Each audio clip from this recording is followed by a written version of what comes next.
This programming is sponsored by Central Market and a celebration of chocolate. From mousse cakes and brownies to cocoa and coffee rub steak and more ways to celebrate all things chocolate. More at centralmarket.com. This is the Engines of Our Ingenuity, made possible by the Friends of KUHF Houston. Today, let's look at an old attack on the Interstate Highway System.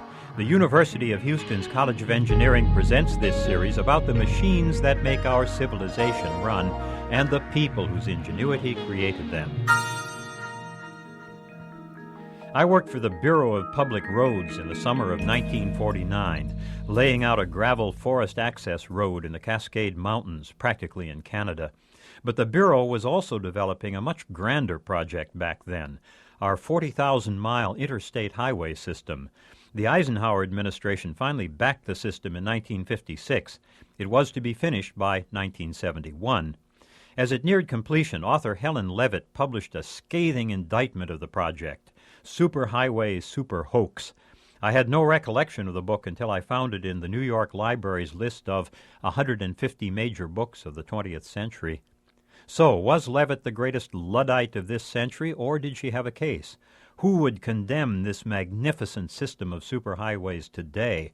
It's a primary and accepted part of our lives. The system was surely helped along by Eisenhower's recollections of World War II. Germany's Autobahn supply system had been a thorn in his side. He wanted as much for America. Indeed, we called our project the National System of Interstate and Defense Highways.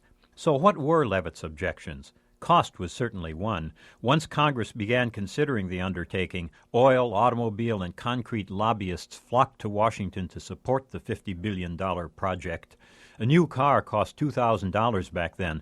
Once you had it, you were committed to spending 3 times its cost in gasoline, insurance, maintenance, and highway-related taxes. The highways also ate real estate without mercy. Homes, buildings, and farms were plowed under. Today, that damage is largely forgotten, and we've long since built the costs into our budgets. But another Levitt objection is still with us. Our whole way of life was being built around the automobile to the exclusion of every kind of rail service. By 1980, half the surface of Los Angeles was cast in highway concrete. Our neglected rail system was falling apart, so were city transit systems. Hydrocarbon emissions had become a major health threat. So, was Levitt a Luddite or a visionary? Well, when I worked on roads in 1949, our marriage to the automobile was already complete. The interstate system was no fork in our road. We'd made our decision long before. As we tore across America at 80 miles an hour on 18-cent-a-gallon gasoline, only a crank could have seen the dark side of those excesses. Even now, we must squint our eyes to see the wreckage created by a total automobile economy. Levitt offers pictures of comfortable new buses and railroad coaches, of the high-speed trains that Japan and Germany went on to make a reality. Levitt surely was a Luddite in 1970, but her premature book is worth a second look, now that we can see what it really meant. I'm John Lienhardt at the University of Houston, where we're interested in the way inventive minds work.